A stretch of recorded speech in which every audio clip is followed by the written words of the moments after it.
Hari Om, Shri Gurubhyo Namaha. Thank you, Tejal, for that introduction, and a very warm welcome to all the seekers who have joined us for this Sadhana Samvada podcast.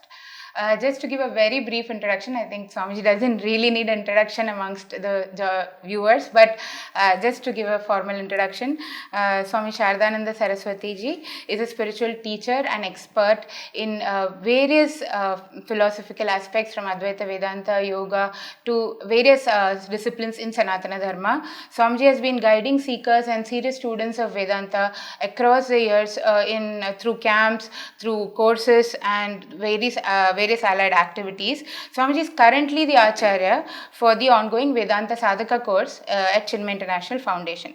So once again, welcoming Swamiji. Hari Om Swamiji, thank you very much for joining the podcast.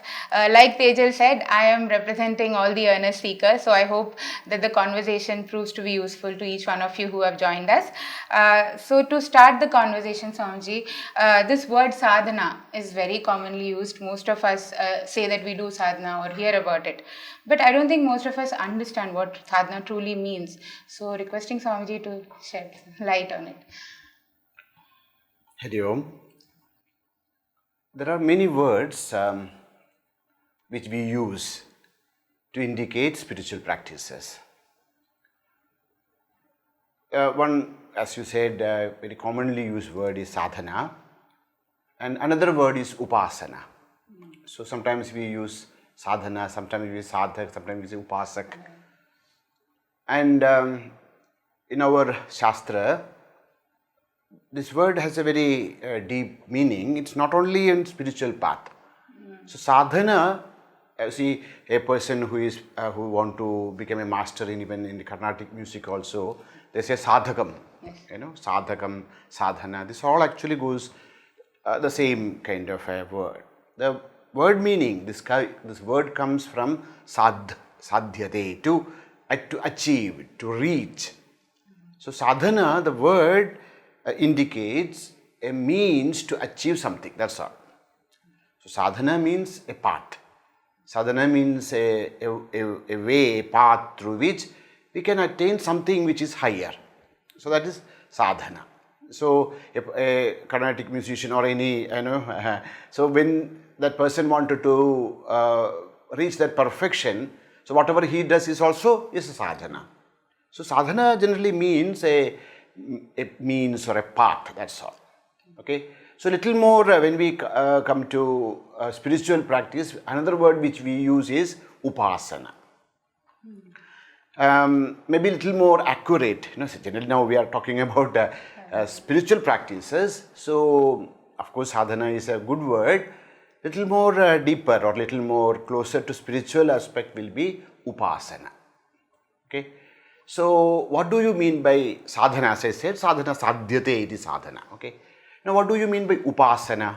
Because when we at the realm of spiritual practices, upasana is a better word actually. Okay. So what do you mean by upasana? What do you mean by sadhana? I have already said sadhyate anena or anaya. That something which is achieved through this. So any means, any path which will help us to achieve something higher is known as sadhana. But in our spiritual practice, spiritual adhyatmika shastra, we use the word upasana more than sadhana. Okay. So Bhagavan Shankaracharya in Bhagavad Gita, he defines this word upasana. So upasana, that we can split it into upa plus asana. Okay. So asana to sit, upa near. So sitting near, just like Upanishad. So upasana is also to sit near. That's a simple meaning. But in Bhagavad Gita Bhashya, Bhagavan gives a very beautiful definition what this sadhana means or upasana means.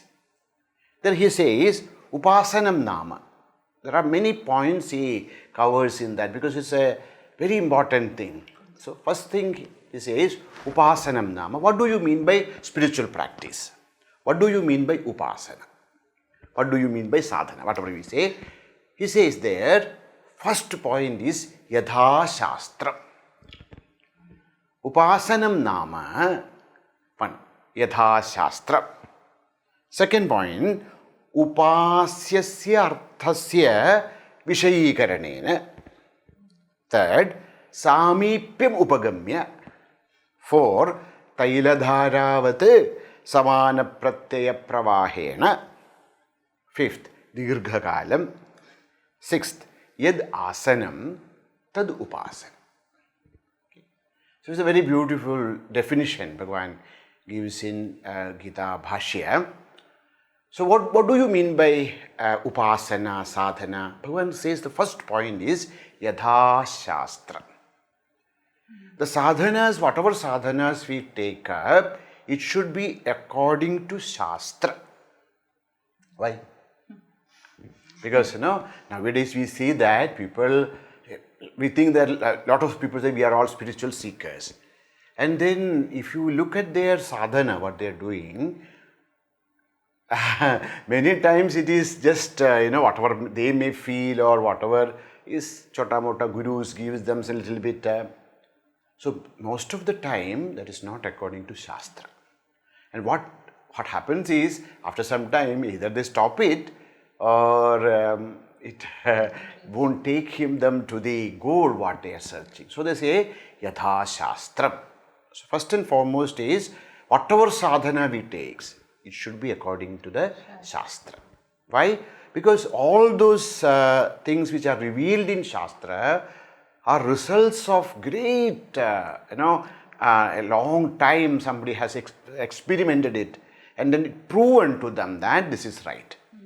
So what is shastra? Shastra is that which is given to us by Bhagavan himself or by great Mahatmas.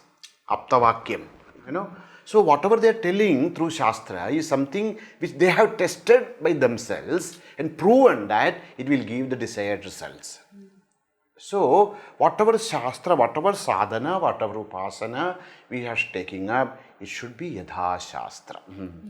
Bhagavan makes it very clear that the upasana should be not just, sometimes people do, sometimes they feel that to do like something, then they do something else, but it should be yatha shastra, according to shastra. Why?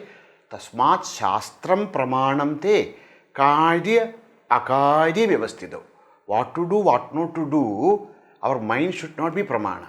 Shastra should be pramana, because shastra will really help us to improve and progress. So yatha shastra, that's the first point.